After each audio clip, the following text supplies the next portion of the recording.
সত্যি আমার কপালটা এতটা খারাপ না, আমার ভাগ্যটা খারাপ না, আমি নিজে এতটা খারাপ সত্যি আমি কখনো খুঁজে পাই না। ভগবানের কাছে আমি কখনো কখনো কোয়েশ্চেন করি, সত্যি ভগবান আমার কপালটা খারাপ না, আমি মানুষটা খারাপ না, আমার ভাগ্যটাই খারাপ, কি আমার কপালে আছে বা আমি মানুষটা কেমন একমাত্র ভগবানই জানে। আমি সত্যি নিজেই জানি না, কিন্তু সবসময় ভালো হয়ে থাকার চেষ্টা করি। কিন্তু লোকে আমাকে খারাপ ভাবুক বা ভালো ভাবুক সেটা আমি ভাবি না, আমি নিজের থেকে নিজে ভালো থাকার চেষ্টা করি।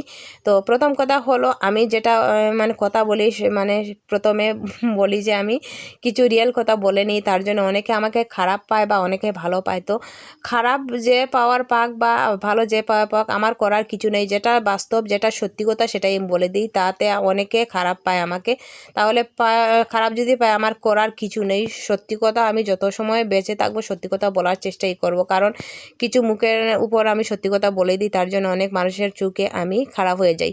So hello everyone, good morning, সবাই কেমন আছো? আশা করি ভালো আছো। আমার ছোট্ট মিনি ব্লগে সবাইকে অনেক স্বাগত জানাই। তো কালকে ছিল দোল পূর্ণিমা আর একদিকে লেগেছিল গ্রন্থ। কালকে আমি ঠাকুরকে একটু হোলি দিয়েছিলাম, রং দিয়েছিলাম আর পুজো দেওয়া কমপ্লিট হয়ে গেছিলো। আর রাত্রেবেলা যখন গ্রহণ লেগেছিল তখন ঠাকুর ঘরে আমি ঢুকিনি, তো ভাবলাম আজকে ঠাকুর ঘর পরিষ্কার করব।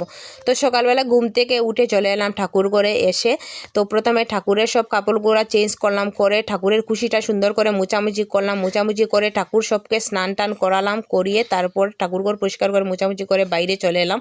তো অনেকটা হালকা লাগছিল, যেহেতু আমরাও পরিষ্কার পরিচ্ছন্নতাভাবে করেছিলাম, যেহেতু গ্রহণ লেগেছিল। আর একদিকে সুনামা এসেছে আমার রঙগুলো মুছার জন্য, একদিকে আমি বাসন পরিষ্কার করেছিলাম আর তার মধ্যে এসে আমার ননদ আমাকে একটুখানি রং লাগিয়ে দিয়েছিল। তো দেখো রঙগুলো মুছার জন্য আমার মেয়ে এসেছে, আমাকে রঙগুলো মুছে দেবে। তো আমি ভাবলাম একটুখানি থাক তারপরে মুছাবো। তো একদিকে দেখো বাসন ঠাকুর করে পরিষ্কার করা কমপ্লিট, আর গোপুসোনাকে নতুন কাপড় পরেছে, কত সুন্দর লাগছিল, কিউট লাগছিল। তো গোপুসোনা আজকে স্নান টান করালাম গোপুসোনাকে।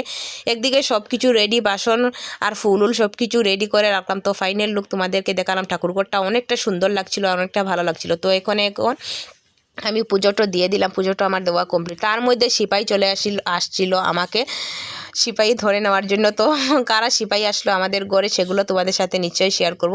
তো ফাইনাল দেখো আমার পুজো দেওয়া কমপ্লিট। আর যেহেতু ফুল বেশি নাই তার জন্য ঠাকুরের খুশিটা দেখতে ভালো লাগে না, মানে ফুলের কারণে। আর ফুল যত বেশি থাকে তো ফুল অনেকটা ভালো লাগে। তো তার মধ্যে দেখো সিপাহি, ছোটো ছোটো সিপাহি দেখতে পাচ্ছ, ওরা এসে আমাকে দেখো কি হাল করে দিল। তো আমাকে একদম রঙে রঙ্গিলা করে দিল। তো আমি ভাবলাম তোমাদের সাথে একটুখানি শেয়ার করি।